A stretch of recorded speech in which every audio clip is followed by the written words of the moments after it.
tari woro bogo ko yabe cugudi woro bora corno woro bora chama mina bla kuna ni kile ka woro bo bigini ko peut-être c'est pour sauver ta carrière ibi fengi ka artiste ya carrière sauver parce que chama ya ira ka fo sans bigini Palmer n'est rien do yo fo ndoro ni yome do ya ira ka fo ko ibi ka tukuni ko peut-être ki ka carrière sauver ka furu ki ka carrière sauver oh Palmer na klila o nyingali o kanga posi kun wala salibi aw fula be kanu bago be se ka ni kununu famia aka bo kompana jamana de unda ibi se ka jabi jumen fola bonyo korofo me ko inimi saraka segngana carrière sauver kama ni ame be segngana kolo ay kuntara dim ni ay ibi segingana carrière ni ame be segngana komi kono kinimi sara o ay kuntara dim ne mataw micro turka geri dalate a turka gere pour mogon kuma kayme e ko di ko ni ame ibi segingani ga carrière sauver o ay taradi o yaye itaradi donc e kuma ta ne mata yere ne a fo plateau kelen kan ko chemi me bolo tene Palmeri o fora yo fo wa ko furin na kera dongo do concert yere ma annulé de ay porteradi la do de be furu sirala tant que lu la o ma ke ka appliquer itse gani siga furu kuma foi fo surtout tene yere fe koy je crois que émission temene na anyo de foya no la nu be sabatira ame klaka na kuma were fo no kuma fora bi ne man nimisa ka segngana chorno parce que ne mataire e kuma ta o e fola carrière e ban fin di carrière e ban fin succès e ban fin di moko shite jiengono ki e masaya keka ko dono la ka maba Allahu akbar isigileno akan dono la ka be ba me furu dun furu e bada di furu e bada ni furu be ke moko shika swete kumen sigi dondo furu imba donc en parce que furu sa e nimisa donc kaira bela ne mata kuma te ka nimisa ka segngana kuma man lana kuma ma tontora dogali ma tontora pression ma tontora mais min be ne ni bingi yere che horonya la sada ma den flachela la aka gelen ko jugu wallahi aka gelen min be ne na le yere che en dehors du plateau en dehors des réseaux sociaux en dehors de tout ça o de aton nana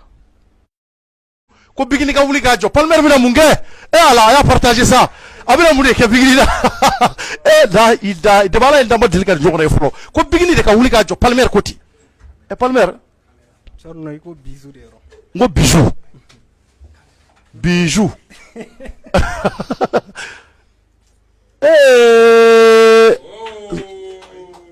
bigini bigini di vraiment mungo ituri non man famille Palmer ay itita tande Palmer no ki ga bijou de ke même muta bijou c'est corona ay reba famu ay ibi segini nga bijou ke tangale ga sene mai kanye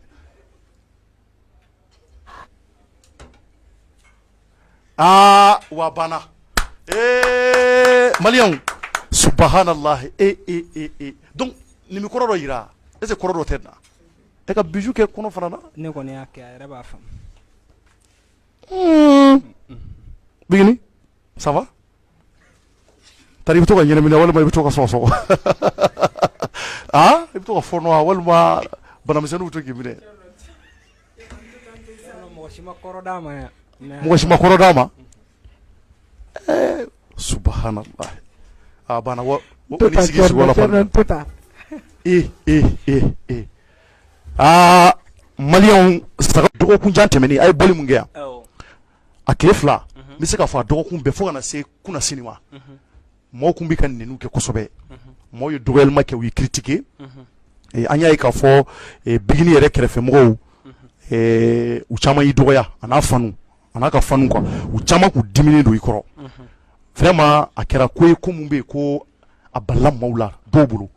donc maintenant message jumembe bulu kuma kan jumembe bulu ka nyeshi mamunu vexera parce que anya yi musoroba kashira jamana ko ya pour la première fois kay artistique ngola mauka kashi a manimoto ko dando de ka demsanu kashi maaw ye kuma nasugu bɛɛ fɔ e yɛrɛ dɔgɔyara fan bɛɛ fɛ TikTok wo Facebook wo YouTube wo bɛɛ y'i ta fɔ message jumɛn b'i bolo o tɛmɛnen kɔfɛ Palmer kɔrɔfɔ b'i bolo bon kuma kuntagala surunya kama i yɛrɛ y'a fɔ cogo min na minan dɔ de jɛngɛnna mais a ma bɔn quoi a kɔnɔfɛn ma bɔn minan dɔ de jɛngɛnna nka kɔnɔfɛn ma bɔn en réalité on a eu une communication ratée parce que ne ye kumaw fɔ ka taa sira minnu fɛ a ma faamuya ka taa o sira fɛ bon deux personnes minnu ka di diɲɛ mɔgɔw ye aw bɛ kɛ top model sugu dɔ de ye c'est comme feuilleton mɔgɔ n'i bɛ ka feuilleton lɛ ni ko dɔw ma kɛ i ma minnu faamu don min na c'est un événement malheureux donc bɛɛ bi a filɛbaga bɛɛ b'i manifester i y'a faamu ka taa sira min fɛ mais auteur dɔrɔn de b'a dɔn ko yɛrɛ kɛra ka taa kun min na scénario in sɛbɛnna ka taa sira min fɛ donc ne tɛ na a pour na contre ɲini bi parce que ne nakun t'o ye e nakun t'o ye bi ne nakun t'o ye ne nakun ye min ye dɔrɔn k'a yira diɲɛ bɛɛ la kuma la fili tɛ ban k'a yira diɲɛ bɛɛ la kuma la fili tɛ ban k'a yira diɲɛ bɛɛ la kuma la fili tɛ ban mɔgɔ i bɛ kuma dɔ fɔ ka taa sira dɔ fɛ ani min b'a faamu o ka faamuya sira t'o ye bon ni mɔgɔ min ka kuma faamu ka taa e y'a fɔ sira min kan c'est que e ye kuma dɔ de fɔ min ma bɛn a tigi ma donc n'o y'a ka mécontentement manifester o sira fɛ o man k'i tɔɔrɔ parce que a ka faamuya de y'a bila ka taa yen yɔrɔ la donc ne bɛ na kuma surunyali la d'accord mɔgɔ mɔgɔ bɛ diɲɛ kɔnɔ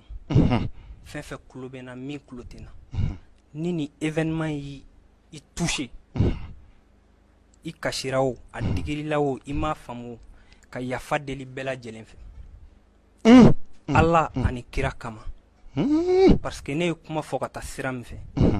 an tɛna an yɛrɛ bila o bɛɛ détaillé la sisan Allah mais ne nana hɔrɔnya n'ali silamɛya kɔnɔ fɛn fɛn touchera histoire in na bɛɛ ka yafa ne Palmer ma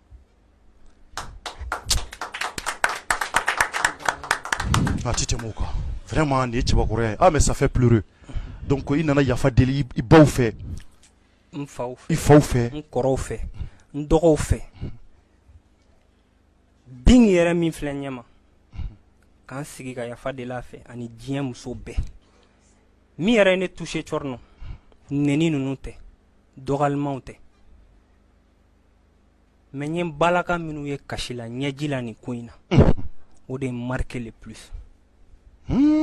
sinon neni tɛ dɔgɔlima tɛ bɛɛ bɛ fili ka da i ka tiɲɛ de kan ni fɛn o fɛn fɔra ne ma ne b'a dɔn ne m'a laɲini ka na bingi lasigi k'a lamaloya ni m'a dabɔ o kama lamaloya i t'o ta so kana n'a ye plateau kan k'a lamaloya